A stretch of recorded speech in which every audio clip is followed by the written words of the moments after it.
Get 5 coffins ready.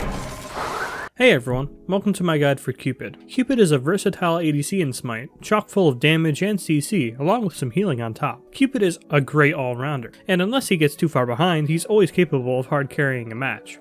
Let's start with the easy stuff with builds. Cupid loves a good power build, since his abilities pack a big wallop, and that healing I mentioned earlier also scales with his power. He could still go an attack speed build just fine if power builds are out of the meta, but Cupid is definitely strongest when he's able to build full power. Relics wise, it's just beads ages really. You can go beads blink if you're smurfing, but Cupid's really going to need both beads and ages to get through the match, as he has no inherent CC immunity.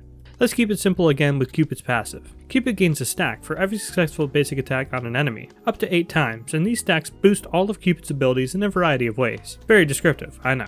But this works at the very core of Cupid's effectiveness, and you never want to fight without full passive. One of the biggest reasons why is his first ability.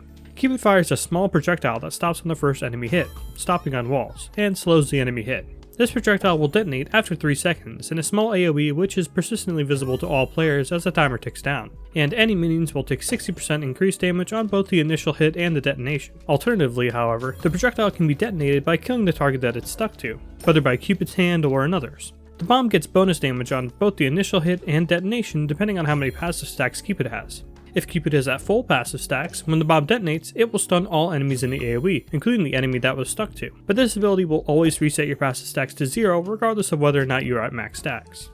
So this is both Cupid's wave clear and his main trade tool wrapped into one ability. But with Cupid, this ability's cooldown is so low that Cupid doesn't actually have to choose between going for a trade or clearing, a rarity for hunters. But that obviously comes with the caveat of this being a not so great clear ability. Not in damage, not at all. This is one of the hardest hitting hunter abilities in the game, when, both parts hit the same target. Otherwise, however, when clearing the wave, you're going to need to rely on smushing the wave together with your basics to get the front minion together with the archers. That's pretty hard to do and pretty punishable. So what you can do instead is let the waves collide, then focus down one melee minion to get it low, then launch the bomb onto the low minion, killing it and exploding the bomb instantly. But this takes time too. Really what you're going to be forced to do most of the time is just pop your bomb into the melee minions and try to push the whole wave together with your basics. If your lane opponents are giving you too much pressure, tough. Sometimes you've really just got to slap the heart bomb on a minion, give it your best wishes, and walk away. That said though, Cupid's no slouch when it comes to trades, and with an aggressive support of his own, he can easily just ignore the wave and freeze it with his support. Using the heart bomb instead is a mind game. Even better though is letting the waves clash, getting to full passive, then executing a minion with the heart bomb with a god nearby, leading to an instant, decent damage stun into a flurry of basics. Then there's landing the heart bomb raw during trades, or just in between waves as poke.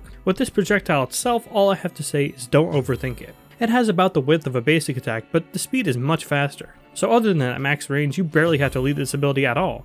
The thing is practically a laser, and even if you have trouble hitting it, it's incredibly good follow-up to any CC from your team. Given that it's faster than your basic attacks and you want to be weaving this in between basics, the speed of it can throw you off a little. And when this ability is down, Cupid really loses all trade potential. Luckily though, Cupid has a second ability to sustain both himself and any other allies after a trade, whether it was good or bad.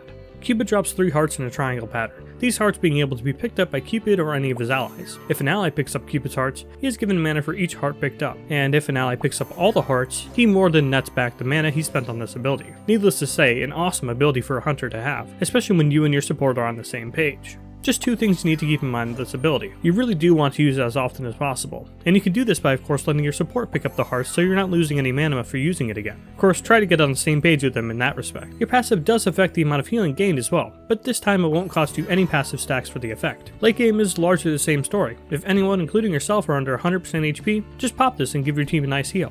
You can do this in the middle of a fight no problem too, but the placement does become a bit more difficult since the triangle AoE is so big. Speaking of which, you can actually angle your targeter against a wall and make 2 of the 3 hearts stack up with one another, leaving the final heart close by as well. This is how you want to deploy the hearts 100% of the time if you can. It'll take a bit of getting used to, but placing the middle of the targeter directly against a wall will always produce a similar effect. Just as beautifully simple as this ability is Cupid's third ability. Cupid dashes.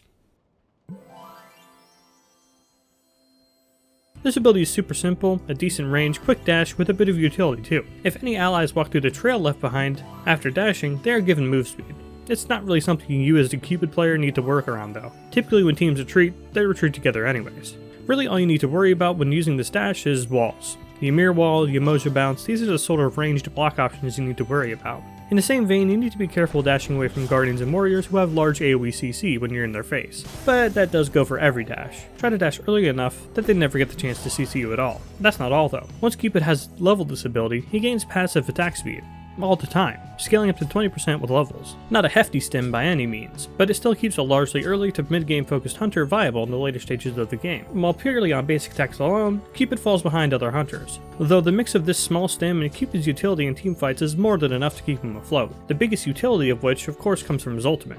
Cupid creates a massive AoE circle in front of him, which slows and cripples any enemies inside of it, meaning that enemies inside of the field are unable to dash or leap out of it. After 3 seconds, the entire field detonates, dealing respectable damage and mesmerizing all enemies hit. Like the Heart Bomb, this ability will consume any and all passive stacks you have, increasing damage based on stacks, and at max stacks will double the duration of the mesmerize. This ability is absolutely massive, both literally and figuratively. Great in teamfights and 1v1s alike, you always 100% want to use this ability when you're getting aggressive with Cupid.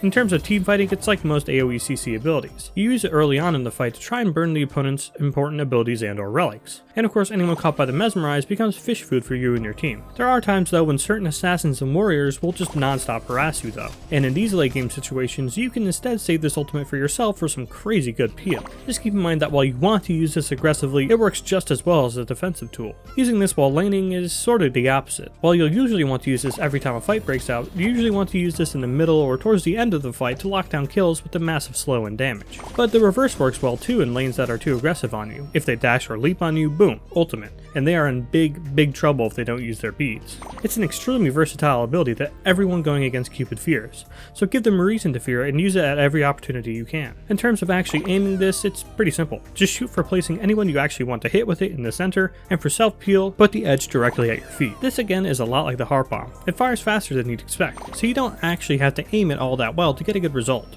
For leveling, you want your 1 at level 1, your 3 at level 2, and your 2 at level 3. You can skip leveling your 2 at level 3 in favor of another level in your Heart Bomb if you're in a more aggressive lane though. From there you level your 1, your 3, then your 2.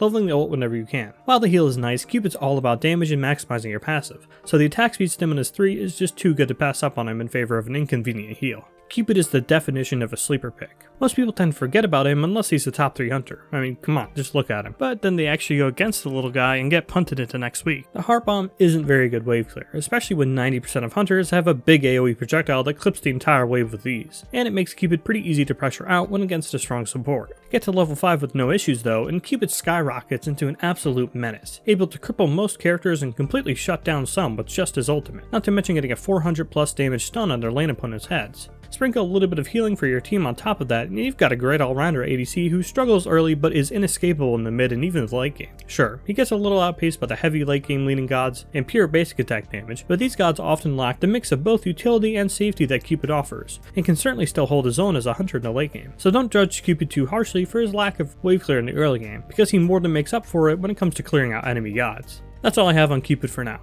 Thanks for watching.